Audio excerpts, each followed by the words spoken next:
السلام عليكم، مساءكم كل كورة مع جبل. أهلا بيكم في حلقة جديدة هنتكلم فيها عن الوكسة والخيبة، الأهلي والزمالك. الوكسة والخيبة اللي حصلت في الماتشين بتوع الزمالك امبارح بتاع الأهلي النهاردة. الزمالك امبارح اللي في تاني ماتش ليه في دوري أبطال أفريقيا بيخسر بونت كمان. يعني هو أول ماتش خسر 3 نقط على أرضه، امبارح قصاد المريخ بيتعادل 0-0، بيخسر بونت كمان عشان يكون في أول ماتشين ليه في دوري أبطال أفريقيا خسران 4 نقط، واخد نقطة واحدة بس. ودخل نفسه بقى في مسألة الآلة الحاسبة، ونقعد نحسب الزمالك عقدها على نفسه وصعب على نفسه من الأول، من هو أول ماتشين ليه خسران ماتش ومتعادل ماتش. لسه ليه أمل، مش هنكذب ومش هنقول لأ، بس صعبها على نفسه. يعني هو كان ممكن يبقى إن الأداء بتاعه أحسن من كده في أول ماتشين. الزمالك قدام المريخ الماتش بدأ بسم الله الرحمن الرحيم. هم كانوا بيلعبوا مش في ملعب نجيلة، ده كان ملعب ملوخية خضراء، بس اللي هي الناشفة دي عارفينها، ملوخية خضراء ناشفة مفروشة في الملعب وبيلعبوا عليها. الكرة كانت بتنزل بتطلع ملوخية معاها، يعني كنت الكرة تطب في الأرض بتطلع حاجات خضرة كده، ما تفهمش بقى دي الملوخية بتطلع من مكانها ولا في إيه. وتحس اللعيبة برضو كان يعني تلاقي اللعيب رجله بتنزل في الأرض ما بتطلعش لوحدها، بتطلع معاها ملوخية. ملعب عجيب غريب، ما تفهمش الزارعين فيه إيه دوت. آه، الماتش بدأ هجمة هنا هجمة هناك، برضو الزمالك ما كانش عامل أداء حلو على فكرة، ما كانش أحسن أداء للزمالك، لا الزمالك عنده أحسن من كده. المريخ شوية بيهاجم وشوية بيدافع، مفيش هجمات خطيرة غير هجمة واحدة للزمالك تقريبا، وقصادها برضو هجمة للمريخ. آه، بس يعني هو الماتش ما كانش فيه الهجمات الخطيرة والأداء الجامد اللي نقدر نقول عليه إن الزمالك يستحق يكسب أو لأ. الزمالك ما عملش اللي عليه في الماتش دوت. ممكن يكون الملعب مش مساعده، ممكن، بس برضه يعني انت المفروض يبقى عندك حماسه وجرينتا في الملعب. عن كده لا، الزمالك تحس ان هو ما كانش عنده الحته ديت قوي. آه، الماتش فضل كده هجمه هنا وهجمه هناك، لعيبه بتضيع وقت لحد ما الماتش خلص 0-0. ده بالنسبه لماتش الزمالك امبارح. ماتش الاهلي النهارده، ملخص سريع كده على اللي حصل. الاهلي لا، مش ده الاهلي كان بيلعب في كاس العالم للانديه خالص. الاهلي تحس ان هو في الملعب تايه شويه، شويتين الصراحه، مش شويه بس. برضو الملعب ما كانش حلو قوي، بس مهما كان احسن من ملعب الزمالك بتاع امبارح طبعا بكتير. الماتش ابتدى ان الهلال على عكس ما كنا متوقعين، لا الهلال بيضغط وبيهاجم وعامل شغل حلو. الهلال فرقه ماسكه نفسها كويس جدا، عن عكس المواسم اللي فاتت. مدعمه، جايبه صفقات زي ما بقولها كده صارفه ومكلفه. الهلال كانت مبيته للاهلي في الذره، يعني الهلال كانت مبيته للاهلي في الذره، غفلت الاهلي زي ما بيقولوا كده، هجمات وكور ولعب وجمل. الاهلي بيجيله كوره في اول الماتش، اول ربع ساعه تقريبا، هي كوره جون جات للشحات، واللي هو لا، انت الكوره جايه لك، خدتها استلمتها وعلى يمينك على الهادي وبتركنها، وفي الاخر بعد كل ركنها بره. دي كور ما تضيعش، اصل انت الماتش اللي زي كده ممكن تخطفه بجون واحد وانت ضيعته. تيجي بعد كده تبص الماتش ماشي، هجمه هنا وهجمه هنا، هجمه هنا وهجمه هنا. الاهلي انا شايف الاهلي ما عملش اللي عليه، وشايف ان الاهلي استهتر شويه بلعيبه الهلال. الشوط الاول بيخلص 0-0، ما كانش فيها هجمات خطيره غير كورتين، واحده لحسين الشحات وواحده لبيرسي تاو بالدماغ، والاثنين اتكلوا على الله، ما دخلوش اجوان اصلا. آه، ننزل الشوط الثاني بقى، الهلال ضاغط على الاهلي، و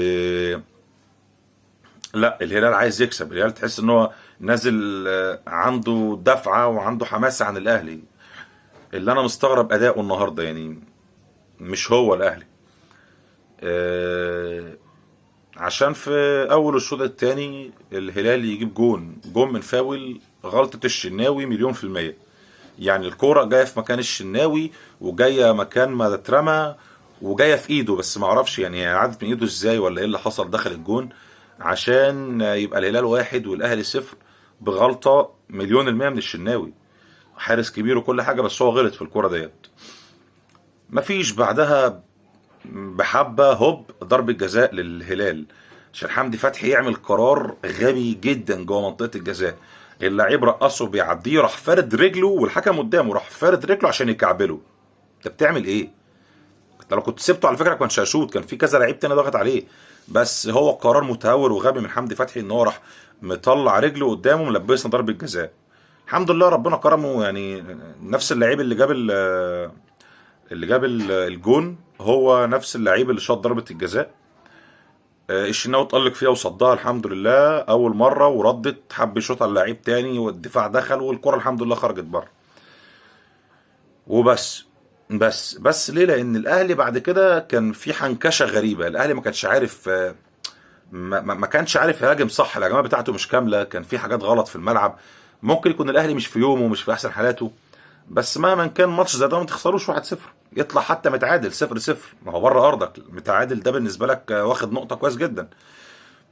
لكن اللي حصل حصل، والاهلي يخسر الماتش دوت. وطبعا ماتش لعيبه الهلال اللهم صل على النبي يعني، آه، لو مش لو لعيب الاهلي لو شويه هوا عدوا من جنبيهم اللعيب بيقع يمسك رجله. تمويت الماتش بقى وفاولات على الفاضي والمليان وتضييع وقت وشغل التعبان اللي احنا ما بنحبوش دوت. تقريبا الحكم ادى مش عارف 7 ولا 8 دقايق، ولا يكونش دخل في 9 دقايق، ادى وقت كتير قوي. بس الاهلي ما استغلش ده كله. حتى مع التغييرات يعني، حتى مع التغييرات اللي اتعملت اداء الاهلي ما اتغيرش. كولر غير نادي قندوسي مكان حسين الشحات في الدقيقه 63. مش هنحكم عليه في ماتش زي كده، بس برضه ما فيش اداء اتغير لحد من دقيقه تيجي 75. راح منزل بيرسي، خرج بيرسي تاو وحمدي فتحي وعلي معلول، نزل مكانهم محمد اشرف ومحمد شريف وقفشه، الاثنين اللي هيجيبوا لنا شلل دولت. ومفيش حاجه اتغيرت، ولا كانهم نزلوا الملعب، ولا في هجمات ولا في اي حاجه خالص. الاهلي النهارده اداؤه فعلا مش احسن حاجه. اول ماتش وبره ارضك والدنيا والظروف، بس مش ده الاهلي اللي كان بيلعب في كاس العالم للانديه. في اداء مختلف تماما من الاهلي. فيا ريت الاهلي اول باول كده، يعني انت خسران اول ماتش ليك، لا اللعيبه دي تفوق، كولر يديهم دش محترم كده. آه، عشان للاسف احنا شكلنا هنعاني جامد قوي من فكره برضو المهاجم اللي مش موجود. مفيش مهاجم يخلص، فاحنا هنعاني جامد قوي من الحته دي. يعني بيرستا النهارده بيلعب كمهاجم، الى حد ما هو مقبول شويه عن محمد شريف، بس برضه مش هو المهاجم اللي يخلص. ف لازم تكونوا في وقفه جامده من كولر مع اللعيبه، بالذات خصوصا ان هو ده اول ماتش تخسر بره ارضك من الهلال السوداني من مده جامده قوي. مش متذكر السنين بالظبط قد ايه، بس ده ممكن اول ماتش الهلال يغلبه للاهلي ممكن من 16 17 سنه اعتقد تقريبا يعني، او اكتر كمان. بس فده كان اللي حصل مع الاهلي والزمالك في الماتشين بتوع امبارح. يا رب يفوق اول باول كده، يعني الاهلي في اول ماتش خسران يفوق كده ويصحى، عشان ايه؟ مش عايزين بقى ايه، نحسب حسابات كتير ونوجع دماغنا. وبرضه الزمالك المفروض بقى خلاص شكرا كده، انت تكسب. المفروض بقى ماتشك اللي جايه كلها انت تكسبها، حياه او موت عشان تكمل. ما تحطش نفسك، انت كفايه انت حاطط نفسك دلوقتي في الحته بتاعت انا هقعد احسب الفرق اللي معايا في المجموعه هتعمل ايه عشان انا اطلع ولا لا. تمام. بس كده. كان معاكم جبل، حلقة اتكلمنا فيها عن اللي حصل مع الأهلي والزمالك في بطولة أفريقيا. أشوفكم على خير، سلام.